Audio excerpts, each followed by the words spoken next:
حضرت مولانا مالک کاندھلوی رحمۃ اللہ علیہ نے معارف القرآن حضرت مولانا عزیز کاندھلوی رحمۃ اللہ علیہ کی جو مکمل فرمائی تھی، اس میں انہوں نے سورۃ حجرات کی آیت نمبر 2 کے تحت تفسیر حدیث کے تحت لکھا ہے کہ جب مجلس درس حدیث ہو تو یہ بھی ایسے ہی آداب پہ مشتمل ہوتی ہے جیسے بندہ مجلس رسول میں حاضر ہو، کیونکہ فرامین نبوی صلی اللہ علیہ وسلم کو سننا ہے اور نبی پاک صلی اللہ علیہ وآلہ وسلم کی احادیث کو بندے نے سماعت کر کے اس پہ عمل کرنے کی نیت کرنی ہے، تو اس کے ادب بھی ویسے ہونے چاہیے جیسے مجلس رسول میں حاضری ہو، تو مجلس احادیث بھی مجلس رسول ہے۔ اس وجہ سے اس کے ادب کو ملاحظہ رکھتے ہوئے میں چند معروضات آپ کی خدمت میں رکھتا ہوں۔ سب سے پہلی اور بنیادی بات، حدیث پاک کا ادب صاحب حدیث کو سامنے رکھ کے ہو۔ حضرت امام مالک بن انس الاصبحی رحمۃ اللہ علیہ امت کے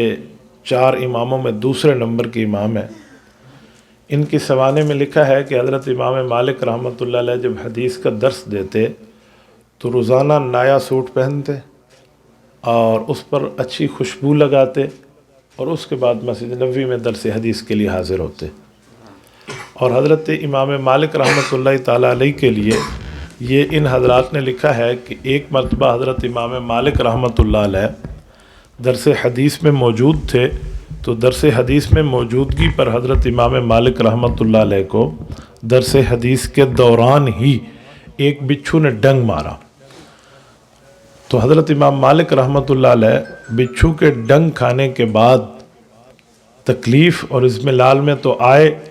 لیکن درس حدیث کی عظمت کو سامنے رکھ کے انہوں نے اس پر کوئی جزا فضا نہیں کی کہ وہ حدیث کی عظمت نہ ٹوٹ جائے یا درس حدیث کا تسلسل نہ ٹوٹ جائے۔ کہتے ہیں ان کے چہرے کا رنگ بدلتا رہا۔ جب درس حدیث ختم ہوا، لوگ اٹھ کے چلے گئے تو شاگرد کو کہا کہ ذرا میری کمر کو دیکھنا کیا ہے، تو انہوں نے کپڑا ہٹایا تو 16 جگہ بچھو ڈنگ مار چکا تھا، پھر بھی انہوں نے اس کا لحاظ فرمایا۔ اللہ تعالی ہم سب کو یہ رتبہ اس طرح عزت اور احترام والا عطا فرمائے۔